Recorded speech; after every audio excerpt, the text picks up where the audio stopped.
Coupe des Nations Ville de Saguenay.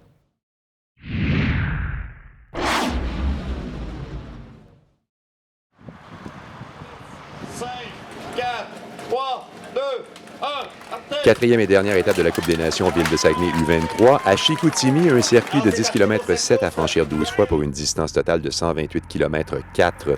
Un homme seul, le Slovène Klemen Stimulak, a animé les 30 premiers kilomètres de cette épreuve. On lui a consenti jusqu'à 1 minute 10, mais au kilomètre 33, il était absorbé et aussitôt, deux Russes prenaient le relais en tête de course, Alexander Grigoriev et Roman Katirin. Katirin, vraisemblablement pour au moins essayer de ravir au Français Warren Barguil son maillot à poids de meilleur grimpeur.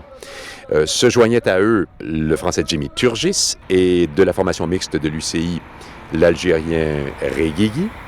Jonction en tête au kilomètre 40. 3 ascensions répertoriées pour le classement de la montagne sur cette étape. Katirin passe en tête des 3, ravi de fait son maillot à poids à Warren Barguil sur l'étape.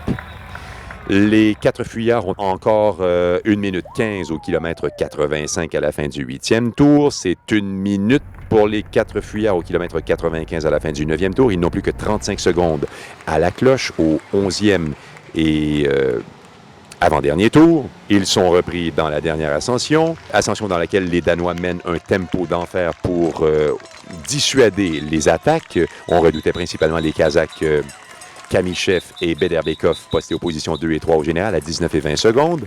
Finalement, arrivée massive au sprint. Et comme l'année précédente, c'est Arnaud Demar qui l'enlève. Cette fois-ci, devant l'Allemand Yannick Mayer et Marcel Meissen qui s'était classé 2e l'an dernier, 3e cette année derrière son coéquipier Mayer. Demar devant Mayer et Meissen dans l'ordre à l'arrivée.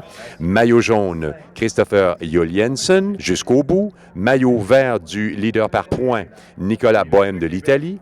Roman Katirin s'est emparé du maillot à poids au cours de la dernière étape et le maillot blanc reste sur les épaules d'Arman Kamichev, le meilleur jeune, 2e au classement final à 19 secondes de Christopher Joliensen.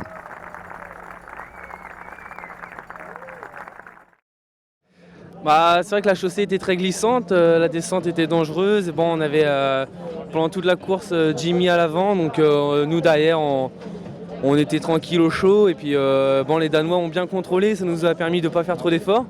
Et puis étant sprinter, après ça va, j'ai bien passé la bosse. Les 2 derniers tours, je me suis dit si je suis devant, c'est bon pour moi. Et puis j'ai bien passé le final et on arrive là, je déboîte à 300 mètres de la ligne.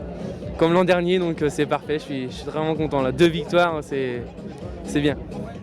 Yeah, today was an amazing day for me to see a team work so hard for me to keep the yellow jersey. It was unbelievable. It was 128 kilometers where they were at the front the whole day, and I was never in doubt that they'd make sure I'd come home and maintain the jersey.